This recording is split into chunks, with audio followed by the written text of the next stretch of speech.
Ndagusuhuje wowe unkurikiye kuri Rama Family. Imana ikuha umugisha, ugire ihirwe, uzagira imigisha myinshi ikomoka ku Muremyi. Aka kanya nifuje ko tuganira ku kibazo cyugarije abantu benshi, bagakora ibishoboka byose bakarwana intambara kugira ngo bakemure icyo kibazo, ariko bikarangira bibananiye.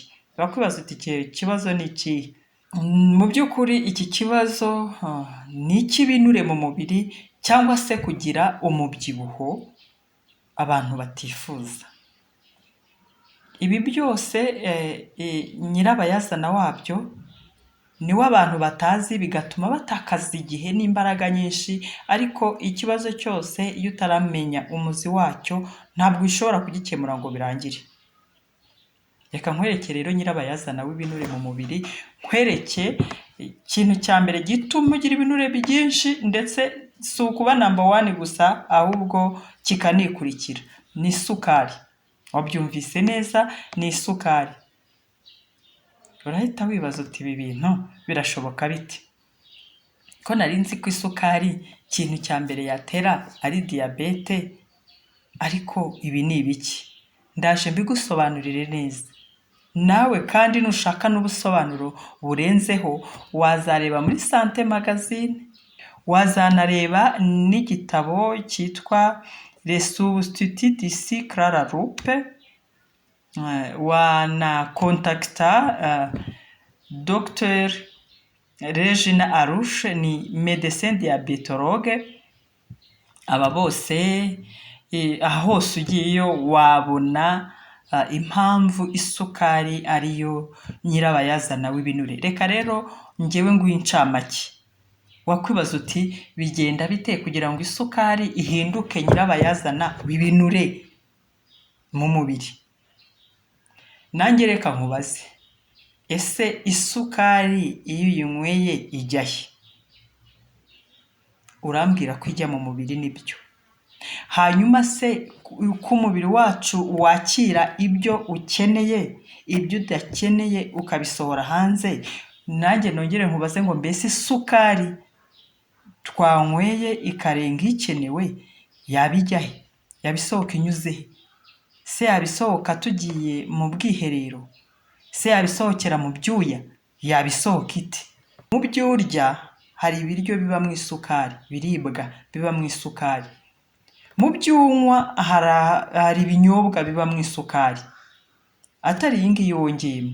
Wenda reka nguhe nk'urugero. Mu mata harimo isukari yitwa lactose, mu mbuto harimo isukari yitwa fructose, hakaba na za glucose ziboneka mu mboga zimwe na zimwe no mu buki, hakaba kandi na saccharose, iyi sukari nyine ujya ushyira mu cyayi cyangwa ugashyira mu gikoma, iyo mu nganda nyine ni isukari.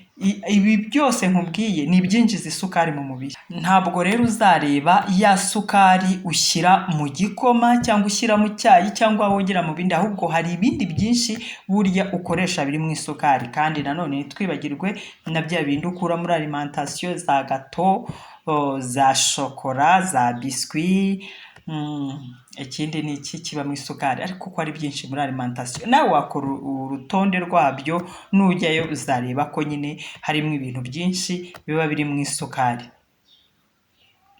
Iyi sukari rero yinjira mu mubiri nyine, umubiri wacu ugakoresha iyo ukeneye. Umubiri wacu urayakira yose, ariko noneho mu maraso hagomba kuba mu isukari ikenewe gusa, urugero runaka rukenewe mu maraso. Iyo igeze mu mubiri, y'amoko y'amasukari yose yinjiye mu mubiri ihinduka glycemie nyine, igatangira gutembera mu maraso.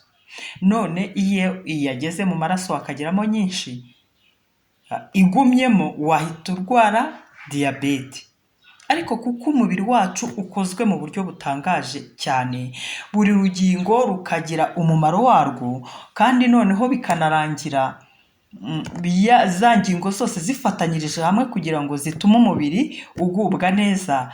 Niyo mpamvu unywa isukari nyinshi nturware diyabete. Ariko ndakwibutsa ko ayo mahirwe utazayahorana. Uyu munsi byashoboka, ariko ejo bundi bikaba ikibazo. urugero rworoshye ni uko uyu mudogiteri Regina Arusha we anagaragaza ko ku myaka 30 isukari iba yatangiye kuba ikibazo mu kuvanwa mu mubiri, mu kuvanwa mu maraso nako. Noneho rero reka twinjire gatoya tumenye ngo isukari umuntu anyweye ijya he, bigenda gute kugira ngo noneho ize kuvamo bya binure twahoze tuvuga. Dore uko bigenda. Urugingo rukomeye rwitwa pancreas cyangwa se urwagashya nirwo rushinzwe ako kazi. Iyo wanyweye isukari nyinshi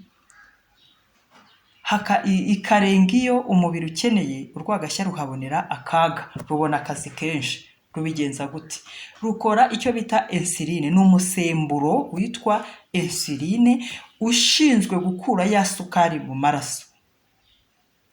Noneho yamara kuva mu maraso, nakubwiye ngo ntabwo iri busohoke mu byuya cyangwa mu mwanda cyangwa ngo ujye kwihagarika isohoke, ahubwo umubiri ushaka ahantu urajya gustoka ya sukari yarenze ku yari ikenewe mu mubiri. Ibice by'ingenzi byorohera cyane guhita umubiri ustokamo bya binure, icya mbere ni kunda, bice byo kunda, ahandi ha kabiri ni bice byo ku mugongo. Burya bitangira kujya ahandi ari uko hariya nyine huzuye. Urumva ko umuntu adakwiriye kubarindira ko huzura, ahubwo ukwiriye kurinda ko ya sukari iba nyinshi ikajya kwistoka hariya. Iyo rero umubiri wabistotse hariya ku bice by'inda no ku mugongo, niho dutangira kubona umuntu ukavuga ngo uriya muntu ngo afite ibinyenyanza, nyine aba afite ibicece. Ni isukari. Nubona umuntu ufite ibicece cyangwa nawe ukaba ufite ibicece, nta kindi kirimo, ni ibinure bikomoka ku isukari, niyo ibitswemo hariya. Kandi buriya igitangaje cyane ni uko ababona bya biryo na bya binyobwa bishobora kuvamo isukari naturere, ari nabo nanone bongera gukonsoma, gufata ya sukari nyinshi ya sakaroze bashyira mu byayi no mu bikoma, nabo bakanywa nyinshi. Kandi rimwe na rimwe ukanasanga nta kintu gitangaje bakora cyangwa se nta mbaraga nyinshi bakoresha kugira ngo ya sukari ive mu mubiri wabo. Ibaze niba ugira akazi ko mu biro, kaba ibyo ukora byose bisaba gukora wicaye, udakorera kuri terrain, ukoresha imbaraga, ingufu nyinshi. Mu gitondo ukanywa, ugafata deseri, ugafata ibyo kurya, saa yine ukaba uri gushyiramo icyayi cyangwa simbizi uko wabigenza kose. Ndagira ngo nkubwire ko ikimenyetso kigaragaza kunywa isukari irenze iyo umubiri wawe ukeneye ni ibicece cyangwa ibinure ufite ku mubiri. Nicyo kimenyetso, nta kindi. Ushobora guhita umbwira ngo kwa muganga iyo ugiyeyo bagupima isukari mu maraso, glycemie, bagasanga iri normal, iri ku rugero rukwiye. Nibyo birashoboka cyane, ariko niba ujya kwa muganga nyine ukabona bikimeze gutyo, ni amahirwe y'uko pancreas, urwagashya rwawe, rugikora neza, rugikora umurimo warwo. Icyo ni kimwe, gikora insuline ihagije. Icya kabiri, ni amahirwe akomeye kuba umubiri wawe utaratangira kuresista cyangwa se kwigumura kuri wa musemburo wa insuline. Niyo mpamvu nkubwira ngo ayo mahirwe ntabwo ahoraho. Hari igihe bigera bikanga, urugingo rukarwara cyangwa umubiri ukabizana. Gerageza rero kurwana nabyo hakiri kare, kandi n'umubiri wawe utarakora resistance kuri ya musemburo wa insuline. Ibyo bizagufasha. Inama rero naguha ya mbere yihutirwa ni uko ugomba kugenzura isukari yose unywa. Ukwiye kumenya isukari ufata, ukavuga uti niba mu mbuto nariye imbuto, nariye se nanyweye amata, nariye imboga runaka, nta mpamvu yo kujya kongeramo ibindi. Gerageza ugabanye. Nakubwiye ibimenyetso, nubona ufite ibinure ni ikigaragaza ko isukari unywa irenze iyo umubiri wawe ukeneye gukoresha. ugomba kubyitaho rero. Kandi nabikubwiye neza ko ku myaka 30 bitangira kugorana, noneho uko umuntu arushaho gukura 40 50 bikaba ibibazo, bikanagera naho nyine binanirana burundu bakanayigukuraho. Ubundi ugomba, njyewe njya mbwira abantu ko nutarya ibiryo nk'umuti bizarangira uriye imiti nk'ibiryo. Reka rero dufate ingamba, inzira zikigendwa, ibintu bigishoboka. Kandi n'ubu wowe nkurikiye ufite icyo kibazo, ni ukuri biracyashoboka rwose. Uyu munsi nyine nk'uko muri iki kiganiro nabikubwiye, naguteguriye kukubwira nyirabayazana w'ikigutera ibinure, kugira ngo aricyo utangira uheraho urwanya. Kandi nibutse abankurikiye ko isukari ari ingenzi, kuko isukari dutera imbaraga, isukari umubiri urayikenera. Nanone ubuze isukari byaba ikibazo, wenda no kugenda ntiwabishobora, aho ukoresha ingufu ntibyakunda. Mbese hari ibintu byinshi bitapfa gukunda. Ariko nanone ni Umufaransa wabivuze, mu Gifaransa baravuga ngo trop est toujours mauvais. Iyo ibintu birenze, iyo ibintu bikabije, iteka ryose biba ari bibi. Ngiye kukwereka ukuntu isukari nyinshi ari mbi mu buryo bwose, mu mpande zose. Tujye ku mutwe. Iyo urwaye umutwe, isukari nyinshi ishobora kugutera icyo bita migraine, ni ukuribwa umutwe. Ntago nzi neza ukuntu migraine na maux de tête umuntu yabitandukanya mu Kinyarwanda, ariko migraine ni ukuribwa umutwe bya hato na hato, bari ukubera isukari nyinshi. Ku bwonko bw'umuntu mukuru, isukari nyinshi imutera kwibagirwa. Ku bwonko bw'umwana, isukari nyinshi ituma adafata mu mutwe. Abana benshi ntabwo ushobora kubabwira ngo kumemoriza.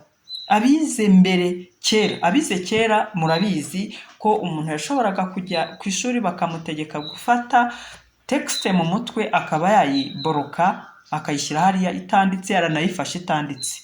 Ariko abana b'ubu mubona ko abenshi, nubwo hakirimo abajeni, ariko abenshi gufata mu mutwe birabananira kubera amasukari menshi tubaha bakiri batoya, twuzi ko turi kubagirira neza. Amara yabonye isukari nyinshi atangira kwirevoluta, akamera nk'ahungabanye, akagira ikibazo nyine, ntiyongere gukora nk'uko bikwiriye. Ku ruhu rw'umuntu, isukari nyinshi irutera gusaza vuba. Wareba umuntu watekereza n'imyaka afite yayikubwira, wanareba uko uruhu rwe rumeze ukavuga uti uyu muntu arashaje, kandi mu by'ukuri umuntu afite imyaka mikeya. Rero isukari nyinshi ituma uruhu rusaza vuba. Nanavuga no ku amenyo, isukari nyinshi itera karidante, amenyo akacukunyuka. Hari n'ibindi byinshi umuntu yabivuga ntiyabirangiza, ariko reka nkubwire ko no ku maso hari indwara yitwa glaucoma iterwa n'isukari nyinshi. Mu maraso ho mwese murabizi, ihita igutera diyabete. Murabizi ko abantu bakora siporo nyinshi kugira ngo wenda uko siporo igabanya ibinure mu mubiri, processus yayo nayo abenshi murayizi, uburyo umubiri ushyuha. Wamara gushyuha, bya binure bigatangira kuyenga. Noneho kubera ko iyo ukora siporo busabwa n'imbaraga kandi ukaba utari kuzinjiza, umubiri ukajya kwishakamo imbaraga muri bya binure, ya sukari yari ibitswe mu binure, ahasigaye bikagenda biyenga bigabanuka. Kimwe n'amazi cyane cyane y'akazu yazo, nayo ashobora gushongesha ibinure. Ariko kandi ntago ibyo bihagije. Ni ukuvuga ngo namwe murabizi ukuntu umuntu avomera mu rutobotse ntashobora kuzuza. Ni kimwe n'umuntu ukora siporo akanywa amazi ariko akanywa isukari nyinshi, birangira n'ubundi bya bindi ari kugira ngo ayengeshe, bya bindi ari kugira ngo avane mu mubiri, n'ubundi ava muri siporo ahita abisubizamo. Intego nyamukuru nari mfite muri iki kiganiro kwari ukugira ngo nkubwire nyirabayazana nimero ya mbere igutera ibinure mu mubiri, noneho ufate ingamba zo kurwana n'ibinure ariko uzi ikibitera, noneho nyuma uzakore ku buryo na bya bindi byagezemo bibasha kuvamo. Ikiganiro kizakurikiraho nzakwereka rwose ikintu wakora cyihutse ibinure bikavamo. Ibinure bishobora kugenda mu gihe gitoya kitarenze iminsi, birashoboka, ariko bisaba kuba umuntu abishaka. Ni ukuvuga ngo numara kumenya ikigutera ibinure ukakirinda, ukakirwanya muri wowe, kurwanya ibyagezemo ni ikibazo toto. Wowe wakoze subscribe ndagushimiye, nawe utarakanda subscribe ubikoze ntacyo bitwaye, ni byiza kuri twebwe, kandi nawe ibiganiro byacu wajya ubibona kenshi. Ni ukuri tukaba mu muryango umwe wa Rama Family. Nifuriza buri wese kurama akagira ihirwe muri iyi si turimo, kandi birashoboka. Umunsi mwiza.